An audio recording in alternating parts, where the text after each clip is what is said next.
अयोध्या की कहानी तो आप सब जानते हैं, लेकिन क्या अयोध्या की राजनीति की कहानी भी जानते हैं? क्या ये जानते हैं कि कैसे इस राजनीति के चक्कर में फंसी कांग्रेस बिखरती चली गई, कब मूर्ति मिली? चलिए नेहरू से लेकर मोदी तक अयोध्या की बदलती राजनीति को समझते हैं। इस राजनीति ने जिस अयोध्या और जिस राम को गढ़ा, उसमें न अयोध्या अयोध्या जैसी है, न राम राम जैसे हैं और न आराधक आराधक जैसे। और इन सब से ऊपर न हिंदू हिंदू बचा और न मुसलमान मुसलमान। ताला लगाए जाने, ताला खोले जाने, शिलान्यास और उद्घाटन की तारीखों में तब्दील होकर रह गई है अयोध्या। हिंदू मुसलमान की आस्थाएं सियासत के खेल में सिर्फ और सिर्फ वोट का सामान बनकर रह गई।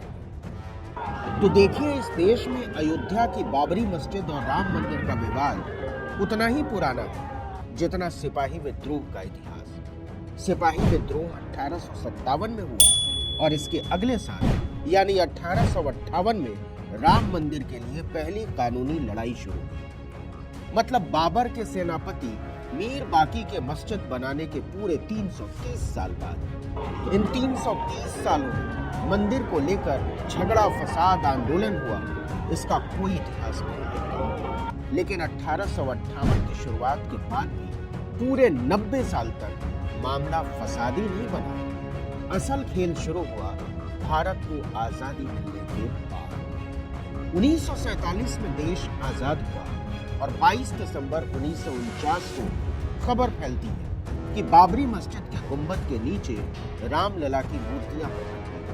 इसके बाद पहली बार अयोध्या के हिंदू मुसलमान आमने सामने आए। एक हफ्ते में कानून व्यवस्था पूरी तरह चरमरा, जिससे घबराकर 29 दिसंबर 1949 को फैजाबाद की एक अदालत ने बढ़ते सांप्रदायिक तनाव को नियंत्रित करने के लिए पूरे विवादित परिसर को सरकार के हवाले कर दिया और सरकार ने परिसर में ताला लगा दिया। उस समय देश के प्रधानमंत्री पंडित जवाहरलाल नेहरू। आज कांग्रेस इस मुद्दे पर दो भागों में बटी हुई है कि उसे राम मंदिर के प्राण प्रतिष्ठा समारोह में जाना चाहिए या नहीं। सच ये है कि राम जन्मभूमि को लेकर लड़ी जा रही कानूनी लड़ाई को सबसे बड़ी हवा ही मिली पूर्व प्रधानमंत्री राजीव गांधी के कार्यकाल में। इसकी भी अपनी कहानी। 1986 में राजीव गांधी की सरकार ने गुजारा भत्ता देने के मामले में शाहबानों के पक्ष में आए सुप्रीम कोर्ट के फैसले को संसद की ताकत के दम पर पलट दिया था। इस फैसले ने न केवल तरक्की पसंद लोगों को नाराज कर दिया, बल्कि कट्टरपंथी राजनीति को भी खाद पानी दे दी थी। जड़ें जमाने की कोशिश में लगी भाजपा ने इसे मुस्लिम तुष्टीकरण के तौर पर प्रचारित करना शुरू किया। हिंदुओं में राजीव गांधी के इस फैसले को लेकर भारी नाराजगी सामने आने लगी।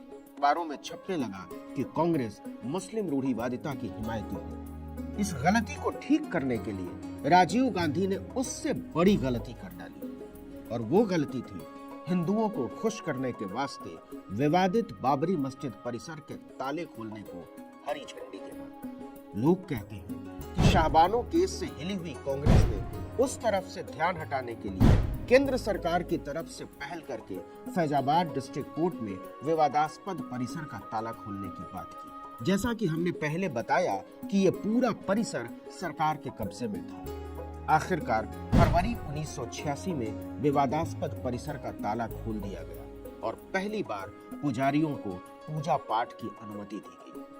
उसके बाद तो राजीव गांधी भूल पर भूल करते गए और भाजपा उनके डर का फायदा उठाती गई।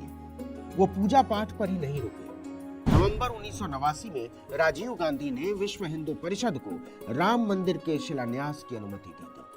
हैरानी की बात तो ये है कि उन्होंने विश्व हिंदू परिषद के शिलान्यास में भाग लेने के लिए केंद्र सरकार की तरफ से देश के तत्कालीन गृह मंत्री बूटा सिंह को खास तौर पर अयोध्या भेजा।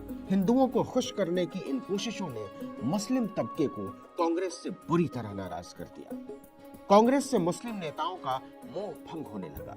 इस समुदाय के कई बड़े नेता जनता दल में शामिल हो गए। नतीजा ये हुआ कि दो बड़े राज्यों में कांग्रेस की करारी हार हुई। 1989 में अविभाजित उत्तर प्रदेश में कांग्रेस हार गई, तो 1990 में अविभाजित बिहार में भी कांग्रेस बुरी तरह हारी। तब उत्तराखंड और झारखंड उत्तर प्रदेश और बिहार का हिस्सा हुआ करते थे। वहीं 1989 में ही हुए लोकसभा चुनाव में भी जनता ने कांग्रेस के राजीव गांधी की प्रचंड बहुमत की सरकार को उखाड़ फेंका। इसके लिए आज भी अयोध्या को लेकर राजीव गांधी की सियासी गलतियों को जिम्मेदार माना जाता है। लेकिन यह सिलसिला यही नहीं रुकता।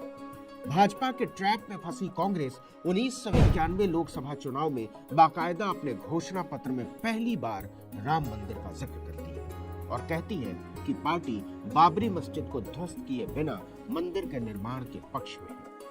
इससे कांग्रेस का तो कोई भला नहीं हुआ, लेकिन इसने भाजपा में जान फूंक दी।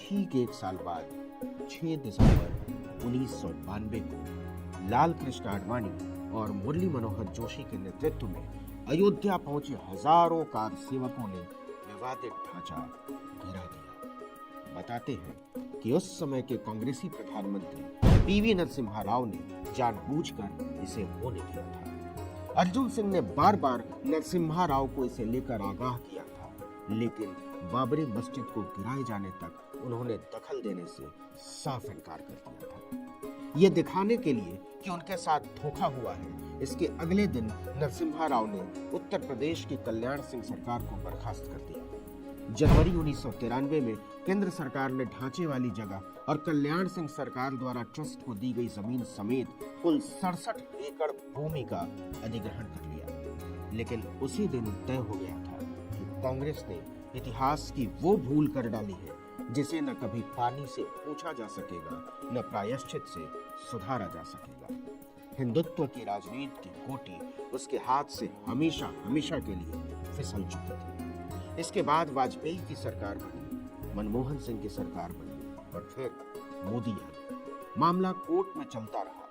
समय था अंतिम फैसले का।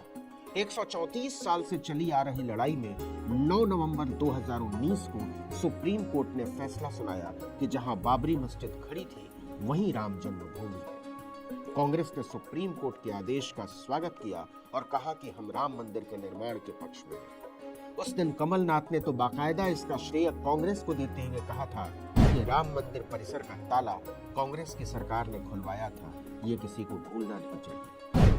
5 अगस्त 2020 को राम मंदिर के लिए भूमि पूजन के साथ आधिकारिक रूप से निर्माण शुरू हुआ। इसके एक दिन पहले प्रियंका गांधी ने कहा था कि हम इसका स्वागत करते हैं। भगवान राम सब में है और सबके हैं। ऐसे में अयोध्या में मंदिर निर्माण के लिए होने जा रहा भूमि पूजन राष्ट्रीय एकता, बंधुत्व और सांस्कृतिक समागम का कार्यक्रम बनना चाहिए। मध्य प्रदेश के तत्कालीन मुख्यमंत्री कमलनाथ ने सीएम निवास पर हनुमान चालीसा का आयोजन किया।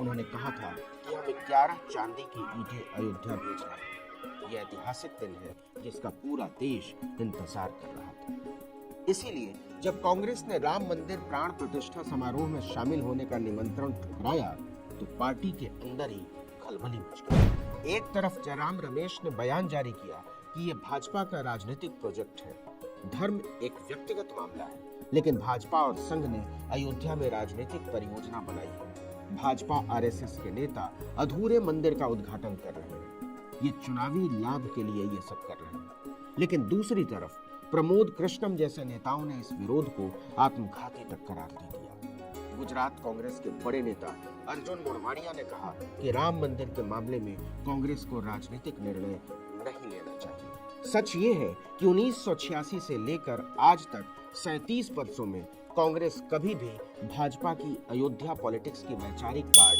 ढूंढ ही नहीं पाई। ये हमेशा एक ऐसा मुद्दा रहा जिस पर पूरी कांग्रेस पार्टी एक दिन के लिए भी एक साथ खड़ी नजर नहीं आई। न तब और न अब। बहुत सारे विश्लेषकों को लगता है कि शाह बानो केस में राजीव गांधी अगर कठमंडलों को खुश करने के चक्कर में न फंसे होते तो आज अयोध्या का इतिहास भी कुछ और होता और देश का इतिहास भी। Article 19 India report.